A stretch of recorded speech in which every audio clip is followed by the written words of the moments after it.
आज का अगला टॉपिक है बलों के त्रिभुज का नियम, law of triangle of forces. Law of triangle of forces क्या होता है? इस नियम के अनुसार किसी पिंड के किसी बिंदु पर लगे हुए तीन बलों को परिमाण और दिशा में यदि एक त्रिभुज की क्रम से ली गई तीन भुजाओं द्वारा निरूपित किया जा सके तो ये तीन बल संतुलन या साम्यावस्था में होंगे।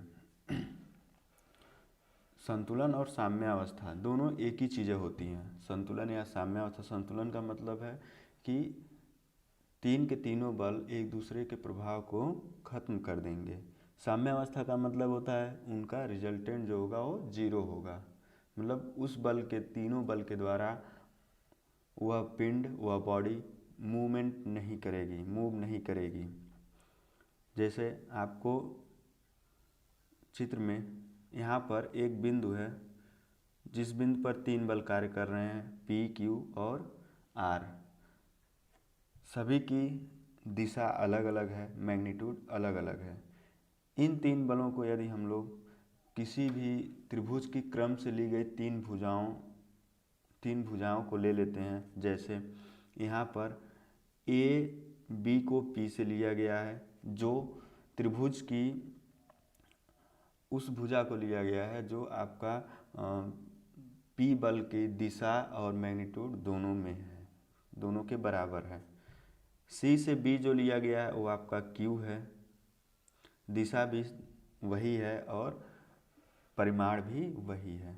जो आर बल है वह आपका सी से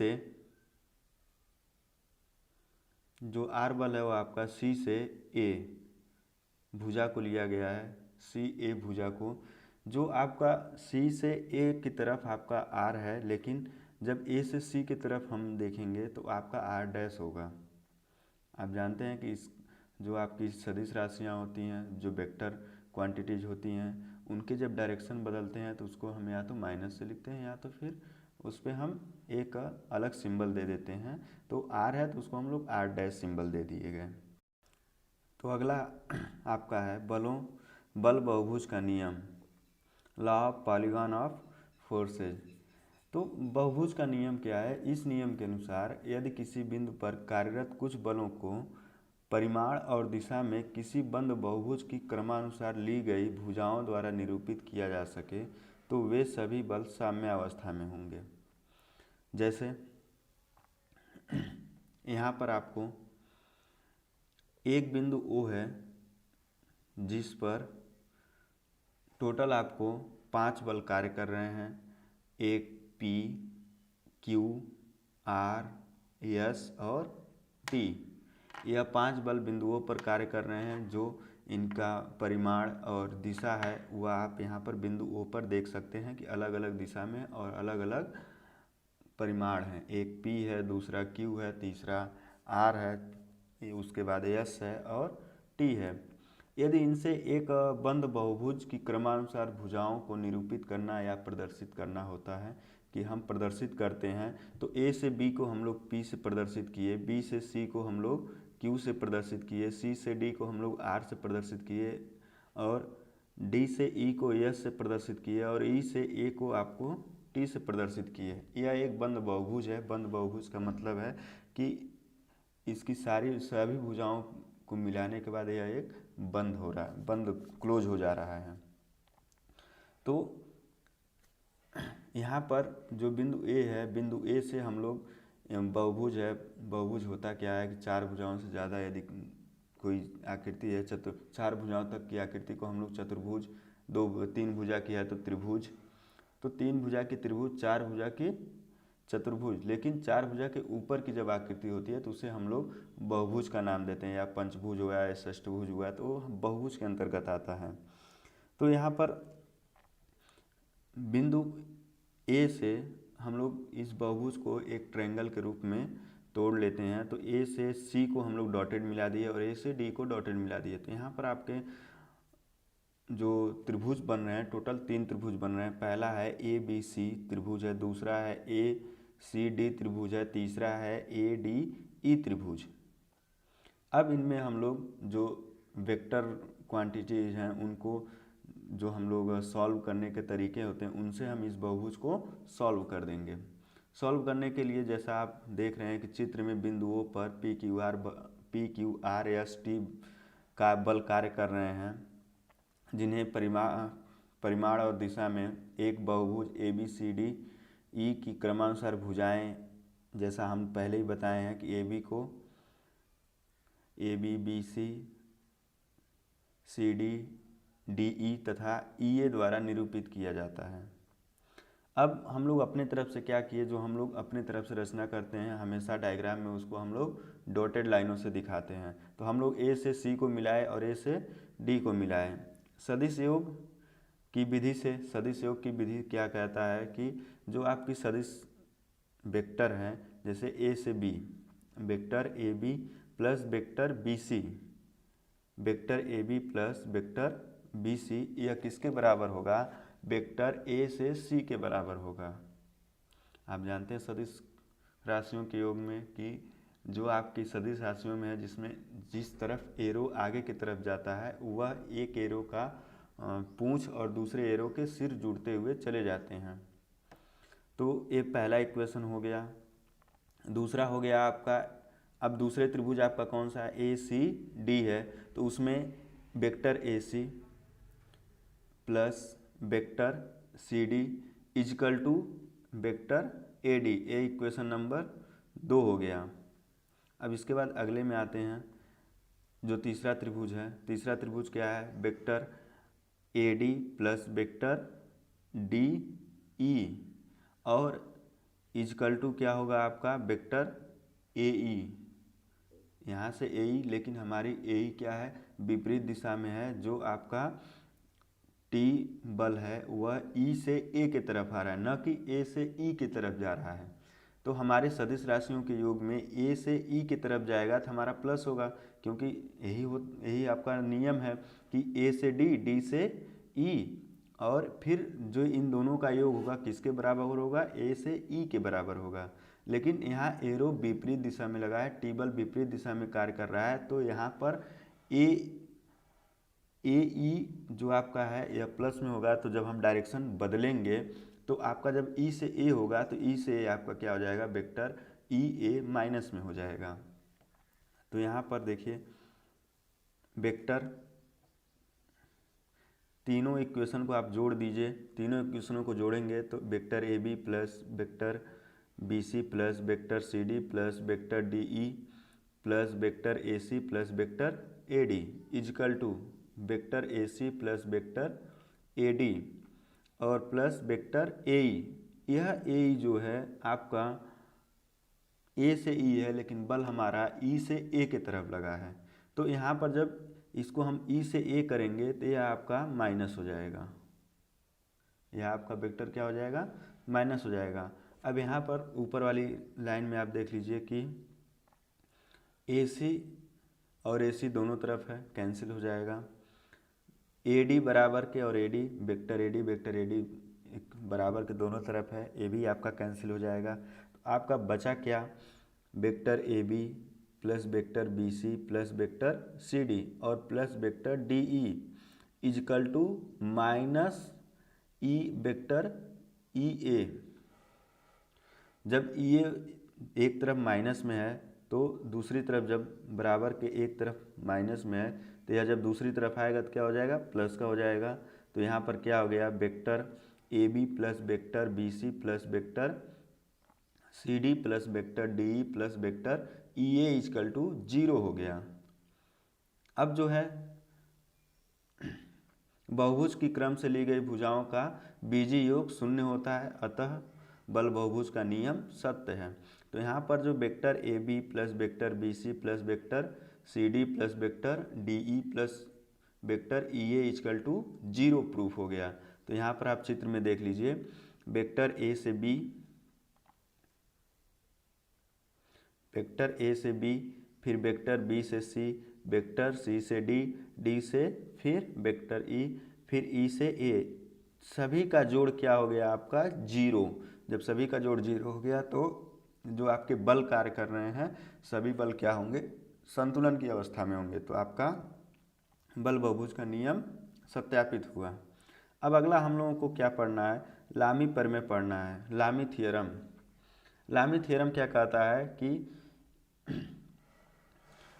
किसी बिंदु पर कार्य कर रहे तीन बल यदि संतुलन या साम्यावस्था में है तो प्रत्येक बल शेष दो बलों के बीच के कोण की ज्या के समानुपाती होता है। जैसे आप देखिए डायग्राम में, यह बिंदु O है जिस पे तीन बल कार्य कर रहे हैं, एक P है, एक Q है और एक R है। जो आपका P है यह x एक्सिस पे है, जो आपका Q है यह y एक्सिस पे है, जो R है वह आपका z एक्सिस पर है। अब यहाँ पर एक बिंदु पर तीन बल कार्य कर रहे हैं तो आपका प्रमेय क्या कहता है कि यदि ये तीनों बल साम्यावस्था में है तो प्रत्येक बल शेष दो बलों के बीच के कोण की ज्या के समानुपाती होता है। तो इसको हम लोग थोड़ा पीछे बढ़ा दिए। जो आपका z एक्सिस है, जो r है, r को हम लोग पीछे बढ़ाए, r डैश, ठीक, r डैश पीछे बढ़ा दिए। जो q के इक्वल है, इसके जस्ट समांतर सेम मैग्नीट्यूड का एक बल कार्य के, ये आपका एक समांतर चतुर्भुज के रूप में कन्वर्ट हो गया, जिसमें आपको एंगल हमें निकालना है। p और q के बीच का एंगल आपका गामा है। p बल और q बल, इन दोनों के बीच का जो एंगल है वो क्या है, गामा है। Q और R के बीच का एंगल अल्फा है। R और P के बीच का एंगल,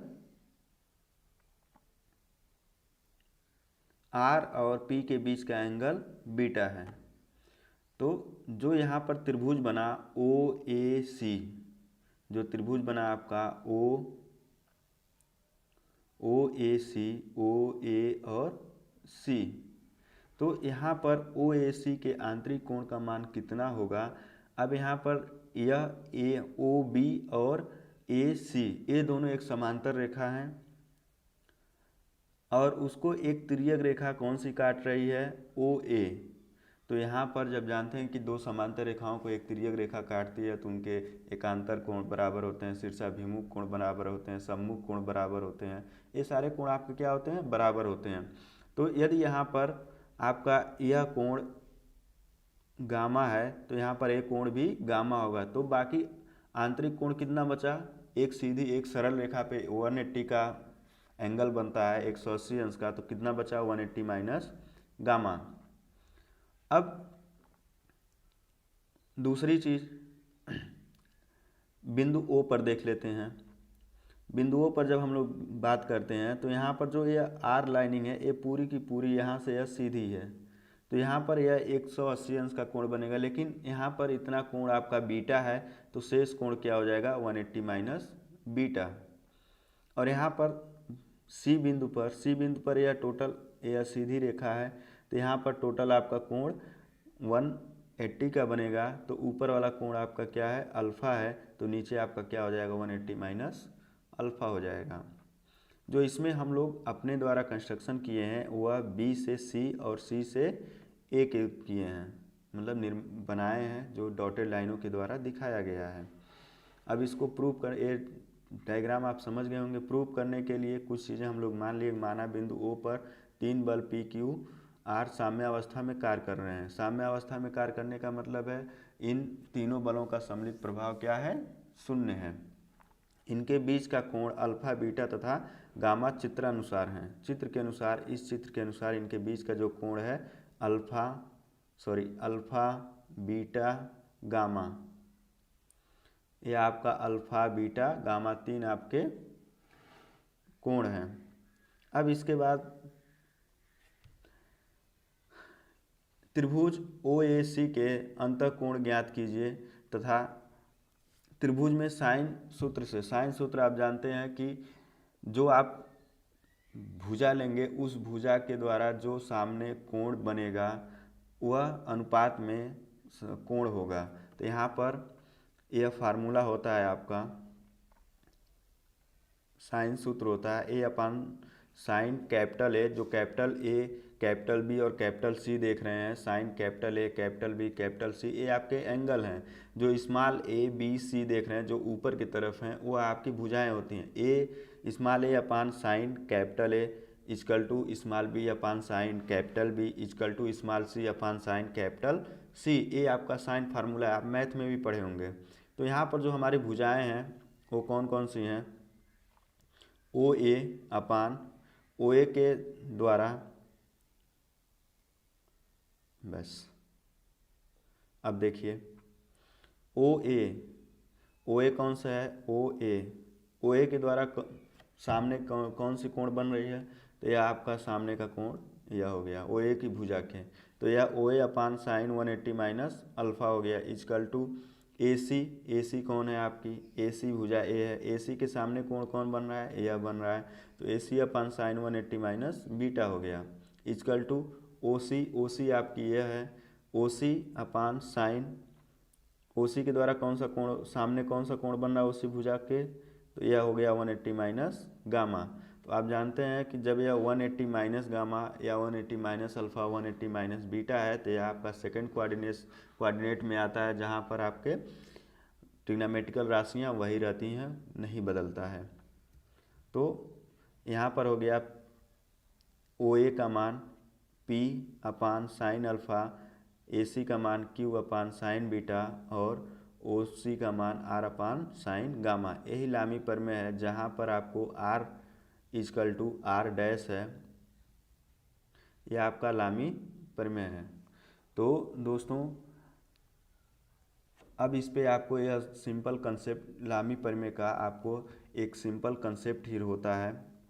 यहाँ पर आपके जैसा हम सिलेबस में भी बताए थे कि यहाँ पर आपको सिर्फ ओनली कंसेप्ट पढ़ना है लामी प्रमेय का, और उस पर कुछ सिंपल कुछ साधारण क्वेश्चन करने हैं, बहुत ज़्यादा कॉम्प्लिकेटेड क्वेश्चन नहीं करने हैं। यदि एग्ज़ाम में आपको प्रूफ आता है तो आप प्रूफ करेंगे, नहीं आता है तो सिर्फ आपको परिभाषा लिखने के लिए आता है 1-2 नंबर में, तो आप क्या करेंगे उसको परिभाषा लिख के डायग्राम बना के, और जो आपका नीचे फार्मूला आया है, सूत्र आया है, यह सूत्र नीचे P upon sine alpha is equal to Q upon sine beta is equal to R upon sine gamma, इस फार्मूले को आप लिख देंगे, आपको एग्ज़ाम में 2 नंबर पूरे के पूरे मिल जाएंगे।